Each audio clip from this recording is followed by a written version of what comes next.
করে সেটা না, সে আমাকে ফিজিক্যাল অ্যাসল্টও করেছে, সে আমার বাচ্চাদেরকে ভয় দেখিয়ে দেখেছে, আমার বাসা কাজের লোকজনদেরকে ভয় দেখিয়ে দেখেছে। আপনাদেরকে মানে বলে বোঝানোর মতো না যে কালকে আপনারা যদি লাইভটা দেখেন সে কি পরিমাণ অ্যারোগেন্ট ছিল, কি পরিমাণ অ্যাগ্রেসিভ ছিল, কি পরিমাণ যে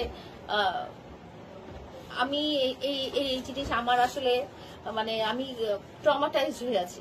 আমি নিজেকে বিশ্বাস করতে পারতেছি না যে মানে আমার বাচ্চারা অসুস্থ হয়ে গেছে, আমার বাচ্চাদের মানে তারা দরজা বন্ধ করে বসে আছে, তারা বের হচ্ছে না, তারা ভয় পাচ্ছে, কারণ তারা এগুলো ফেস করতে যাচ্ছে না, তারা ছোট মানুষ। আর আমার ছোট বাচ্চাটাও অনেক সিক, ও তো একদম আমি লাইভেও দেখছেন, আমি বলতেছিলাম যে মা তোমরা ঘরে যাও, কিছু হয় নাই, কিছু হয় নাই, ওদেরকে কাম ডাউন করার চেষ্টা করতেছিলাম, কিন্তু জানোয়ারের মতো আচরণ করতেছিল, সেটা তাও লাইভে। তাহলে আপনারা চিন্তা করেন যে বাস্তব লাইফে সে কি করে, কি করেছে। আমি আমি আমি ওর কাছ থেকে আমি ওকে আটকে রাখবো কি, আমি ওর কাছ থেকে দূরে যেতে চাই, কিন্তু ওর কথা হচ্ছে যে তুই আমাকে একটা বাড়ি দিয়ে তারপরে যা, তুই আমাকে একটা জমি দিয়ে তারপরে যা, তুই যা করবি আমাকে দিয়ে তারপরে যাবি। ওর চাহিদা আমাকে মেটাতে হবে, ওর সবকিছু আমাকে। আমার বাসায় আসছে, আমার বাসায় এসে আমাকে অ্যাসল্ট করেছে, আমি তো ওর বাসায় যাই নাই। আমি তো আপনারা আমাকে দোষারোপ করতে পারতেন আমি যদি তার বাসায় যে এগুলো করে আসতাম। একটা পুরুষ মানুষকে আমি জোর করে এত দূর থেকে আমার বাসায় আমি এনে ঢুকাই, আমার বেডরুমে ঢুকাই, আমি আটকে রাখবো। সে বাচ্চা না, সে দেখতে, সে নেশাখোর দেখে সে এরকম, তার শারীরিক গঠন ঠিক মতো হয়নি, কিন্তু সে বাচ্চা না। তার ডিএনএ টেস্ট করা হোক, তার অ্যাকচুয়াল বয়স জানা যাবে, তার অ্যাকচুয়াল বয়স জানা যাবে। ওই দিন কি আপনার উপরে কোনো শারীরিক নির্যাতন অথবা হাত তোলা হয়েছিল? শারীরিক নির্যাতন হয়েছে, হাত তোলা হয়েছে, সবই হয়েছে।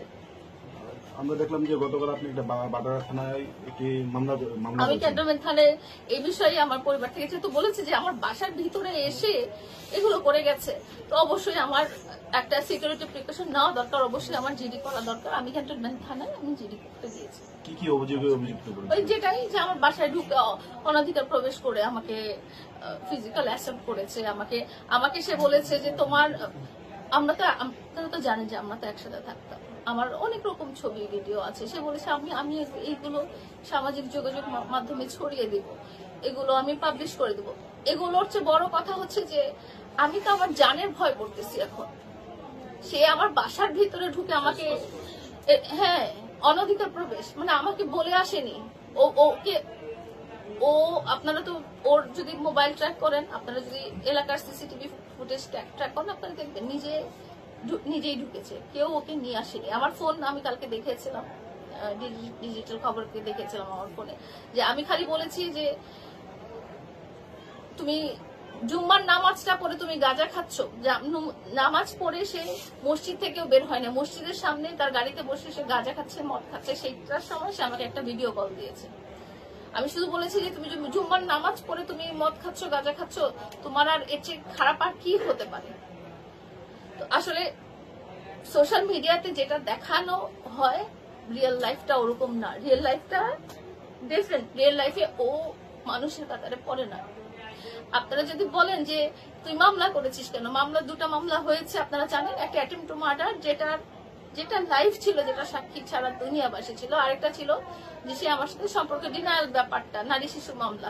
সেটা আপনারা দেখেছেন যে 4টা বছর আমার সাথে একসাথে থাকার পর 4 বছর পরে সে বাড়ি চেয়েছে, বাড়ি দেয়নি দেখে সে তখন বলেছে যে আমরা ম্যারিড না, আমরা সিঙ্গেল, আমাদের সাথে কোনো সম্পর্ক নাই, এই ধরনের। এছাড়া তো আরো অনেক অপরাধ করেছে সে, অনেক রকম। সে আমার টাকা পয়সা হাতিয়ে নিয়েছে, সে আমার সাথে প্রতারণা করেছে, সে আমার আরো অনেক কিছু করেছে, যেগুলোতে তো আমি মামলা দিইনি। একটা মানুষের জন্য মামলা কখন হয়? যখন সে অপরাধ করে, তখনই তো মামলাটা হয়। সে যদি এতই নির্দোষ হতো, তাহলে আপনারা যে এতগুলো আমার কাছে যে ছবিগুলো পাঠানো হয়েছে, ওর কিছু ছবি পাঠানো হয়েছে, সে যদি এতই ভালো মানুষ হতো, এতগুলো মানুষের সাথে ও কি করছে, এইসব নোংরামি করছে, তারপরেও কি দোষটা আমার?